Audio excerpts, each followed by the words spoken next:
Friends, പുതിയൊരു വീഡിയോയിലേക്ക് എല്ലാവർക്കും സ്വാഗതം. ഇന്ന് ചെറിയുള്ളിയുടെ ആരോഗ്യ ഗുണങ്ങളും അത് എങ്ങനെയെല്ലാം കഴിക്കാമെന്നും നമുക്ക് ഈ വീഡിയോയിലൂടെ പരിചയപ്പെടാം.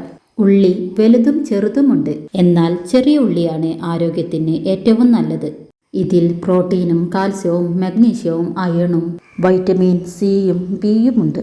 അതുകൂടാതെ ഒരുപാട് ഔഷധ ഗുണങ്ങളുള്ള ഒന്നാണ് ചുവന്നുള്ളി. ക്യാൻസർ തടയുന്നതിനുള്ള കഴിവും ആസ്മ, പ്രമേഹം, പനി, ചുമ എന്നിവയ്ക്കെല്ലാം പരിഹാരത്തിനുമായി ചുവന്നുള്ളി ഉപയോഗിക്കുന്നുണ്ട്. ഇത് മറവി രോഗമുള്ളവർക്ക് വളരെ നല്ലതാണ്. മൂത്രതടസ്സം, മൂത്രച്ചൂട് എന്നിവ ഇല്ലാതാകാനും ഇത് സഹായിക്കുന്നു.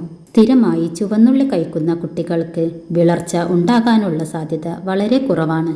ചുവന്നുള്ളി കൊടുക്കുമ്പോൾ പച്ചയിൽ കഴിക്കാൻ കഴിഞ്ഞിട്ടില്ലെങ്കിൽ വാട്ടിയോ അല്ലെങ്കിൽ ശർക്കര കൂട്ടിയോ കൊടുക്കുക. മുടിയുടെ കാര്യത്തിലും ചുവന്നുള്ളി ഏറെ പങ്ക് വഹിക്കുന്നുണ്ട്.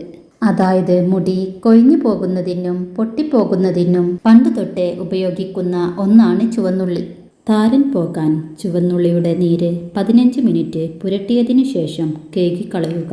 ഇങ്ങനെ ചെയ്താൽ താരൻ പോകാനായിട്ട് നല്ലതാണ്. മുടി വട്ടത്തിൽ കൊയ്യുന്നവർക്ക് ചുവന്നുള്ളി മുറിച്ച് മുടി പോയ ഭാഗത്ത് 5 മിനിറ്റ് ഉരച്ചു കൊടുക്കുക.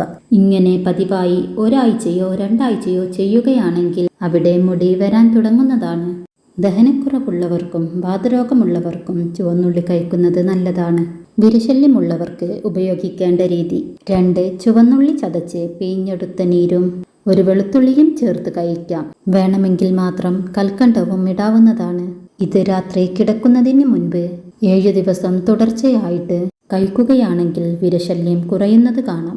നമ്മുടെ ശരീരത്തിനുണ്ടാകുന്ന എല്ലാ വേദനയും മാറ്റാൻ അല്പം കറിയുപ്പ് ചുവന്നുള്ളിയുമായി മിക്സ് ചെയ്ത് കഴിക്കുക.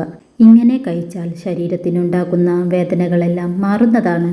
ദഹനക്കുറവുള്ളവർക്കും രക്തശുദ്ധിക്കും ചുവന്നുള്ളി വളരെ നല്ലതാണ്.